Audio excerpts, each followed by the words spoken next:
आप सभी पत्रकार बंधुओं का आज इस प्रेस वार्ता में स्वागत एवं अभिनंदन। मेरे साथ मेरी टीम के दो सदस्य सह मीडिया प्रभारी रमा ठाकुर जी और सुदीप महाजन जी मेरे साथ इस प्रेस वार्ता में उपस्थित है। सबसे पहले मैं महिला दिवस की सभी को शुभकामनाएं एवं बधाई दूंगा। और महिला दिवस के वाक़या से ही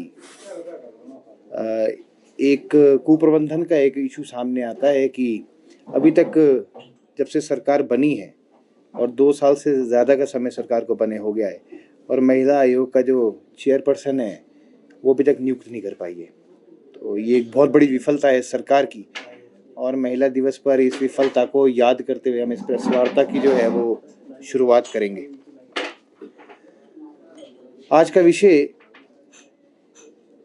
जिस प्रकार से कांग्रेस के नेता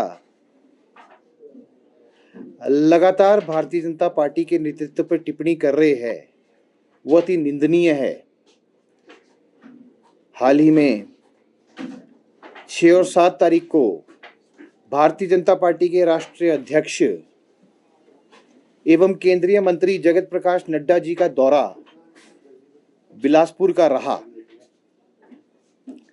इस दौरे में उन्होंने भारतीय जनता पार्टी जिला बिलासपुर के पार्टी कार्यालय का शिलान्यास किया,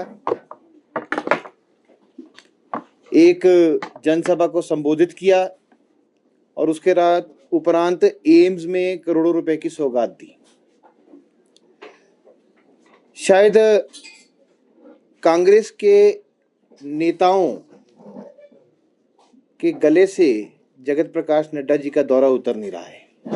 वैसे तो हर बारी की बात है, पर कांग्रेस पार्टी उनके दौरे से हमेशा कांप उठती है और झूठ बोलकर जनता को गुमराह करने का प्रयास करती है।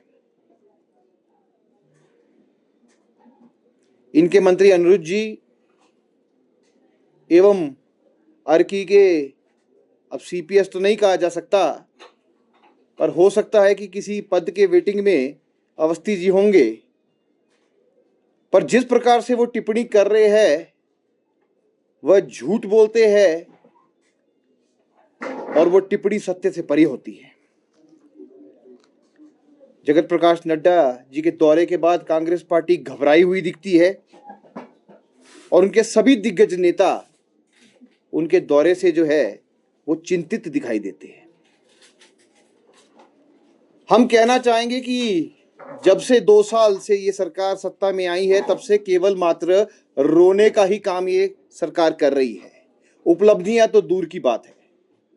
प्रथम दिन से ये रोने की बात करते हैं कि हिमाचल प्रदेश पे कर्ज हो गया, हिमाचल प्रदेश पे आर्थिक संकट आ गया, हिमाचल प्रदेश की स्थिति ठीक नहीं है। और उसके बाद जो है वो दोषारोपण और कोसने का काम जो है भारतीय जनता पार्टी को करते हैं। पर आज जनता सब जानती है। हम पूछना चाहेंगे कि इनके विधायक और इनके मुख्यमंत्री उप मुख्यमंत्री क्या पहली बार विधायक बने हैं? वह पहले भी इस सदन में कार्यरत थे और वास्तु स्थिति वो हिमाचल प्रदेश की पहले से ही जानते थे। ये केवल मात्र जो है वो घड़ियाली आंसू रोते हैं, जनता को गुमराह करते हैं। इस सरकार की एक बहुत बड़ी उपलब्धि ये है कि अभी आपने आज की खबर भी पढ़ी होगी कि 332 करोड़ का लोन और ले लिया और हिमाचल प्रदेश 1 लाख करोड़ के लोन के आंकड़े को छू चुका है। और इस सरकार ने जो है वो 30,000 करोड़ से अधिक का कर्ज लिया है और इस कर्ज को इन्होंने घी की तरह पी लिया है। और अब फिर रोना रोते हैं कि हमें और कर्ज चाहिए, और पैसा चाहिए। सबसे पहले तो इनको बताना चाहिए कि ये पैसा गया कहां। जो कर्ज का पैसा इन्होंने लिया वो गया कहां, उसके ऊपर जो है इनको लेखा जोखा हिसाब किताब जनता के बीच देना चाहिए।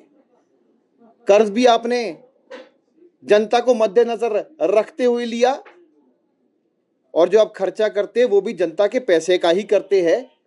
तो लेखा जोखा तो जनता के बीच जाना ही चाहिए।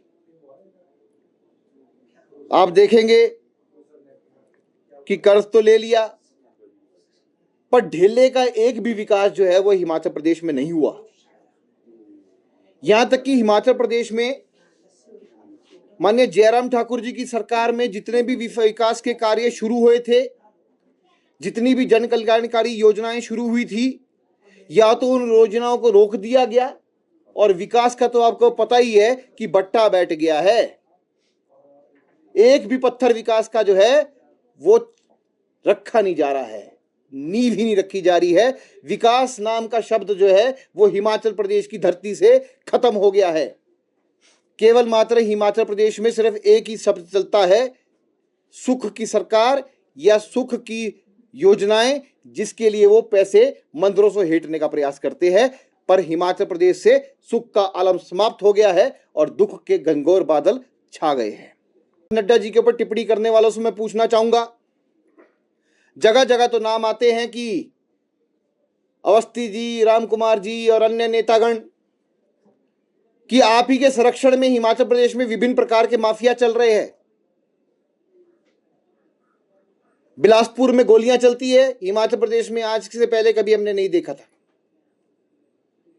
चिट्टे का तो आप कारोबार देख ही रहे हैं कि किस गति से जो है वो फैलता दिखाई दे रहा है, और कितने युवा जो है इसकी चपेट में आ गए हैं। पर सरकार की ओर से आज तक बॉर्डर सीज नहीं किए गए हैं। सबको पता है कि पंजाब से जो है वो चिट्टा आ रहा है, पर काम कौन कर रहा है, पकड़ने के लिए कौन कर रहा है? एसटीएफ गठन नहीं हो रहा है, कुछ नहीं हो रहा है। केवल मात्र कुछ जिलों में अच्छा कार्य हो रहा है, पर बाकी तो बॉर्डर से तो है वो हालत खराब हो चुकी है।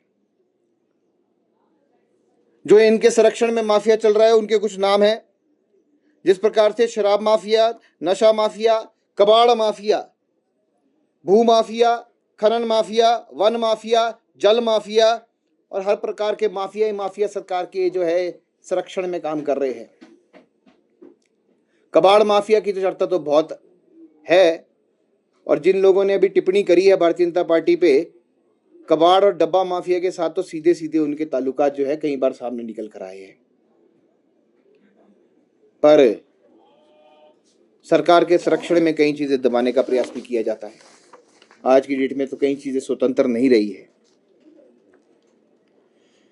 जगत प्रकाश नड्डा जी हिमाचल के बेटे हैं, सपूत है। किस प्रकार से उन्होंने जो है हिमाचल प्रदेश का नाम जो है बुलंदियों पर ले जाने का काम किया। ये कहते हैं कि केंद्र में हमारे नेताओं ने आवाज नहीं उठाई। मैं इनसे पूछना चाहूंगा कि क्या आप अंधे हो गए हैं? कांग्रेस पार्टी अंधी हो गई है? जगत प्रकाश नड्डा जी ने जब यहाँ पे आपदा के समय जो है वो सीधा सीधा प्रधानमंत्री और अमित शाह के समक्ष यहाँ का मुद्दा उठाया था, और जब भी हिमाचल प्रदेश में जगत प्रकाश नड्डा जी आए, कभी खाली हाथ नहीं आए।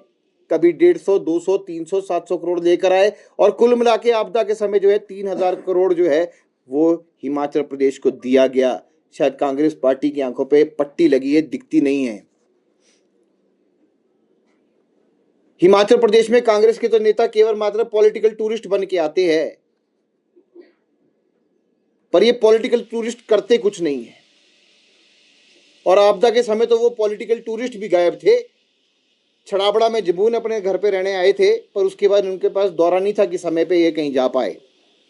और कभी कभी तो ऐसा था कि ये जो हिमाचल प्रदेश के सरकार के वार्षिक समारोह होते उसमें भी भाग नहीं ले पाए थे।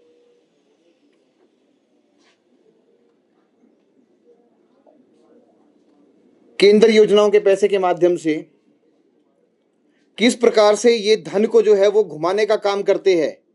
डाइवर्सिफिकेशन ऑफ फंड्स वो तो जग जाहिर हो ही चुका है, उसके कई डॉक्यूमेंट्स प्रकाशित हो चुके हैं। और उस पैसे से केवल मात्र जो है वो पेंशन और सैलरी दी जा रही है। मैं कुछ योजनाओं के नाम गिनना चाहूंगा।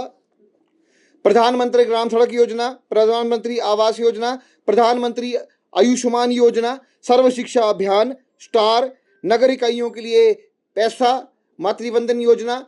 ऐसी योजनाओं में कुल मिला के जो है ये 56 प्रकार की योजनाएं हैं, जिसके अंतर्गत हिमाचल प्रदेश को हर साल 11,000 करोड़ से अधिक का बजट आता है। और ये बजट जो है कुछ प्रतिशत से हर साल बढ़ता भी है। पर 11,000 करोड़ के बजट से आप 1,000 प्रति महीने की जो सैलरी बिल है 1,000 करोड़ का वो आप देते हैं, और पेंशन को मिलाकर जो है ये 2,000 करोड़ की फिगर है। 1,200 करोड़ जो है वो सैलरी, 800 करोड़ रुपए पेंशन, उसका भुगतान जो है वो आप कर्ज और केंद्र के पैसे से करते हैं। ये आपको मानना पड़ेगा, स्वीकारना पड़ेगा। उसके बावजूद भी आज कर्मचारी सड़कों पर है। पूरे हिमाचल प्रदेश में कर्मचारी परेशान है। कानगो पटवारी स्ट्राइक पर है। 27 फरवरी से काम ठप है। जनता परेशान है। डीमार्केशन नहीं हो पा रही है, सर्टिफिकेट्स नहीं बन पा रहे हैं।